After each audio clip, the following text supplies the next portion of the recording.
Excuse me. What in the world are you thinking? Mean Gene, the first thing you need to do is to tell these people to shut up if you want to hear what I gotta say. What up, y'all? It's KMB, the Sexy Ninja, in the place to be for a Paper Saber universe, and this is the New World Podcast, brother. And we're talking about NXT, April 9th, 2024. Vic Joseph, Booker T on commentary. Stand and Deliver Aftermath. A lot went on in this show. The show was that the new era of NXT has begun. And I swear, I love the new intro so much, you know. Then, now, forever. It just feels more cinematic and everything like that with WWE right now, and they're on fire. And we started off with our champion, our women's champion, Roxanne Perez. Yeah, I love this new attitude. I love how she gets with the crowd, and they're like, she's like, shut up, you know, and they're like, you deserve it. She's like, shut up, I know I do. But here comes Lyra. Lyra's like, I want my rematch. And Roxanne's like, you ain't getting no rematch. And here comes Tatum Paxley. I'm just like, oh, here comes Tatum. Okay. But man, when Tatum took out Lyra, I was like, oh, now it's getting spicy. I like this.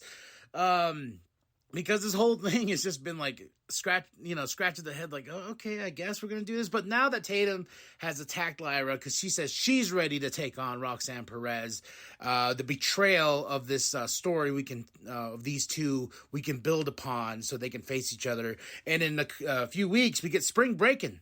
So I feel like we're building a lot to that, and we're going to shift a lot of gears. And here comes Natalya, and she challenges Roxanne Perez for that championship.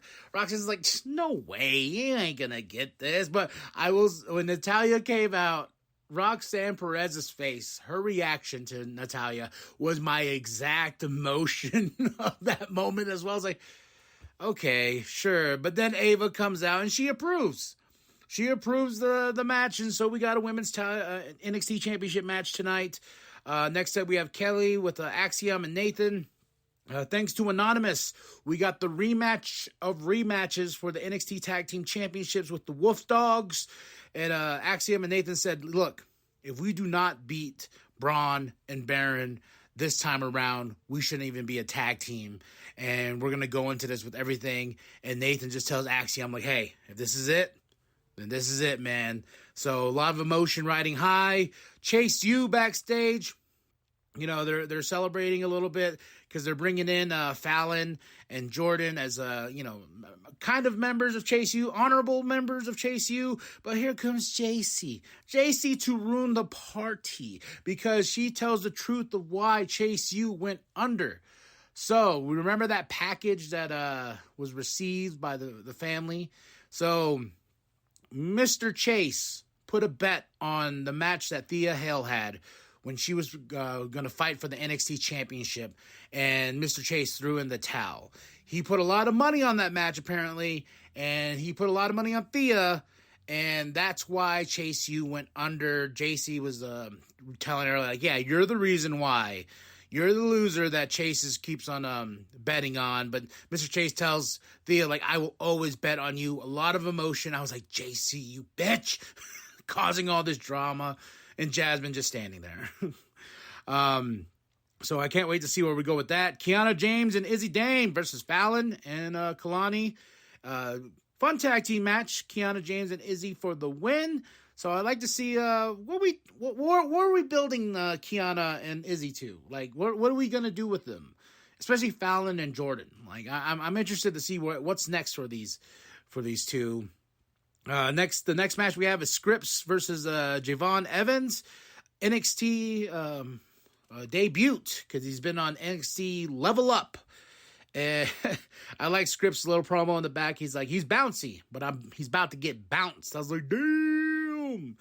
Then we have the family and No Quarter Catch Crew before this match. They kind of get into it, sets up a match for later on tonight. And now we have Javon Evans getting a big win over Scripps.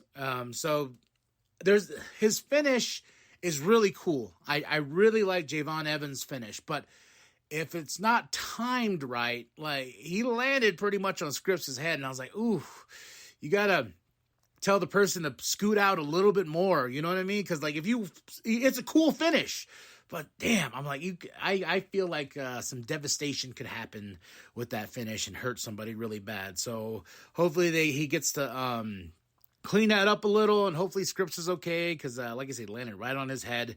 Then Javon Evans just took off because OTM was there. Kelly's with Ridge Holland.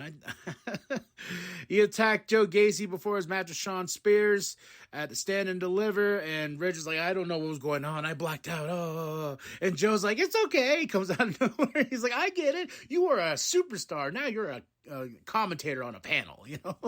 I was like, damn, Joe. Then the LWO's backstage as Ridge is like, I don't want to hear this. And they're like, hey, what happened to the Ridge Holland? We knew the real Ridge Holland. And Ridge Holland accidentally closes the door and smashes a finger, and that sets up a match for next week. Next up is the NXT Women's Championship, Roxanne Perez versus Natalya. Roxanne, come on. I don't see her losing that championship anytime soon. And right here on my notes, I'm gonna just scratch that right there. But Lola Vice comes out, does a baby kick to Natalya. And this obviously is the reason why she lost to Roxanne Perez. I was like, what was it? Oh, she just barely, a little tap, Lola gave to Natalya. But Natalya sold it, and Roxanne retained. Baron and Braun are backstage. They're hyping each other up. They're like, hey, we got to do this. We got to go all out on this thing, man. And I like that Baron's like, hey, come on, admit it. And Braun's like, you admit it. He goes, I love you, man. He's like, I love you too. So then next up, we have Lola is backstage. She cuts a promo. Then Natalya comes and attacks, and then it just sets up a big fight. So these two have a big match next week. Then we have the family versus No Quarter Catch Crew. Dawn. The Dawn is on vacation. So, but the family got the win, and this was a fun tag match here. Then we have up next is Ava. Her announcement of the Women's North American Championship. That's going to be huge. Oba Femi promo comes out, talks about, Dijak and Briggs, and says, hey, I defeated them. No one can climb this mountain. And here comes Ivar in street clothes. And I'm like, what the hell is going on? He looks weird. Where's the kilt? Where's the look? Just with him in the leather jacket with the jeans, I was kind of thrown off by his look, but it's okay. Ivar says, I'm here. Because we saw some big, meaty men that Stand and Deliver go toe-to-toe for that North American Championship, and Ivar says, I'm next. Oba Femi says, yeah, right, but then it ends up in a little bit of fisticuffs, and Ivar stands tall over Oba Femi. We got Metaphor backstage, and they're really growing on me. Like, Metaphor was one of those things that was kind of on and off, but their backstage comedic timing is perfect. And Dijak walks in the room. He's like, hey, whose idea was it to impersonate me on your little package you did at Stand and Deliver? And Noam Dar's like, oh, that was me. And Dijak's like, you get a warning. That's it. You get one. I don't give two. So, but that sets up a match next week. Jada Parker with OTM versus Brian Lee Reese, and Jada gets the win, and we move on. Ariana Grace is backstage with Sol Ruca, and they're talking about the NXT North American Women's Championship. They both want it, and Ariana Grace is slowly growing on me. She's got that personality that I'm just like, okay, I want to see what we do more with you. Sol Ruca is I'm not really familiar with her, so she's more of the laid-back beach, type person. But Lola Vice comes in, and she's, like, pissed off at Natalya. So then Sol's like, hey, man, calm down, And Lola's like, yo, don't tell me to calm down. And so this sets up a match between these two next week. And now the NXT Championship, Tag Team Championship, is on the line. The Wolf Dogs versus Nathan Frazier and Axiom. And guess what? We got new champs. So I picked that the Wolf Dogs were going to lose those championships at Stand and Deliver, but they retained them. And I was like, oh, okay, so how are we going to move these two up to the main roster? And this is the way we do it. I'm like, okay, I don't mind it being on TV. I think Nathan Frazier and Axiom deserve this. They deserve this a lot. And we got the new champs, and the Wolf Dogs are going to see themselves out. I like the finish, too, where Braun almost speared Baron, and he's like, you okay? He's yeah, I'm okay. And this is the way we set up the finish, and this is the way we got our new champs. But it doesn't last long for them celebrating because the Final Testament arrives and attacks. And I'm like, you know what? I'm okay with the Final Testament being here because let's really build these guys to be an actual threat. You know, they got their asses kicked by the Street Profits and Bobby, so let's rebuild the Final Testament here, and let's set up this Nathan Frazier Axiom versus the AOP at some certain point, and maybe we'll get that at Spring Breakin' in a couple of weeks. Trick Williams closes the show, and he says, hey, I beat my brother. I beat Carmelo. I want Ilya Dragunov. So come out here. Ilya comes out, and he's like, hey, you know, I'll give you your props. You main event to Stand and Deliver, the biggest Stand and Deliver main event, blah, blah, blah. And Trick's like, I want my rematch for that championship. And Ilya says, no, you ain't getting this rematch. You already lost to me. So, you know, there's other superstars back there. And this got my brain going in theory mode because I looked at the dates of Spring Breakin'. It's April 23rd and the 30th, and April 26th and the 29th is the draft. So we already had Ilya Dragunov show up on the main roster on Monday Night Raw against Shinsuke Nakamura, and they talked about he's eligible for the draft. So I think Ilya's dropping that title to Trick Williams at Spring Breakin'. I said it here, yes. And Ilya Dragunov lays it down, and this is where I really got my theory as a solid, concrete theory, is because Ilya tells Trick, if you do not beat me at Spring Breakin', you will have to leave NXT. And Trick Williams looks at him and goes, hey, man, if I can't beat you, I don't belong here, if that's the case. So they shake on it, and we got Trick Williams versus Ilya Dragunov for the NXT Championship at Spring Breakin'. I'm guessing it's going to be on the 30th, the day after the Monday Night Raw draft, where I feel Ilya will get drafted. And this is why Ilya will drop the title. And we have Trick Williams as our champion. But nah. We got one more piece of business to take care of. And that is Carmelo Hayes. He attacks, hits Trick into Ilya. Ilya goes down. He starts beating up Trick. And he's like, yo, we ain't finished here. We are not finished. Because next week, it's going to be me and you. I'm going to beat your ass in a steel cage match. I was like, oh, the final blow-off between these two. I'm all for it. Bring on the steel cage, baby. I can't wait to see Trick Williams versus Carmelo Hayes, and then now him face Ilya Dragunov. And when Melo attacked, Vic Joseph says, this mother beep. Doesn't say the other word, but that was the intention, and it made me laugh. All right, WWE Speed. Oh, sorry. Ratings, right? I give this show a solid 5 out of 5. I had a lot of fun with it. A lot of stuff we're setting up here. I wonder who's going to be next for Roxanne Perez as a challenger. Could be Lola. I'm thinking Tatum, but Tatum has showed her true colors, and now she's a heel. So we got a lot to build on here. A lot to build on. Match of the night was the NXT Tag Team Championships. The Wolf Dogs versus Nathan Frazier and Axiom. We got new champs. Great moment. Final Testament. Let's rebuild here.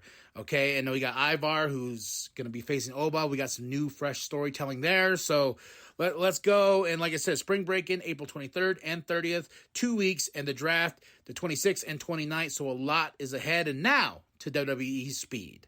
So I thought these were weekly. Like once a match weekly, because I did not know the Cedric Alexander versus Bronson Reed match happened. Because I'm watching the JD McDonough versus Axiom, which they announced the last week, and I was like, oh, okay, cool. So we're just gonna do these one by one. That's cool. And then on commentaries, Corey Graves, and he's like, yeah. And if JD McDonough or Axiom, they move on, and whoever, because Bronson Reed moved ahead. I was like, whoa, what? I was like, hold on. I was like, wait, this match was announced next after that first one with Ricochet and everything like that. When did that happen? So I found the match. I watched it. Cedric Alexander versus Bronson Reed. Bronson Reed got the tsunami on Cedric, so he got the win. And JD McDonough versus Axiom. JD got the win, so he moves on in the tournament. But I was like, whoa, I got so confused because I usually pay attention to their to the X, Twitter, whatever you want to call it, a lot just because of all the news that kind of flows through WWE. But yeah, so these speed matches, are they worth it? I think they're fun. I think the time limit is cool. I think you get a lot of action packed in, in this little bit of time. A little bit of storytelling can be told in this little bit of time. So I'm interested to see where they go in this tournament, and I think that Ricochet is going to get this championship, the Speed Championship. So we'll see how that goes. But yeah, go check it out. WWE Speed. 3 matches out now. One that just went right over my head that I didn't see, but now I watched it. So we're all good and dandy. And that's it. That's all. Like and subscribe. Share your grandma. Share your grandpa. Share the bum down at Walmart. Go to ProWrestlingTees.com/New World Podcast. Get yourself that sweet NWP logo created by Penta X. And drop those comments below. Hit that like. Hit that subscribe. We're slowly moving those numbers up. And it's thanks to all of you. It's thanks to all of you for rocking with me here at a Paper Saber Universe with the New World Podcast. And remember that the New World Podcast is for life, brother. But as I look at you now, I know that I'm the man who can chop you down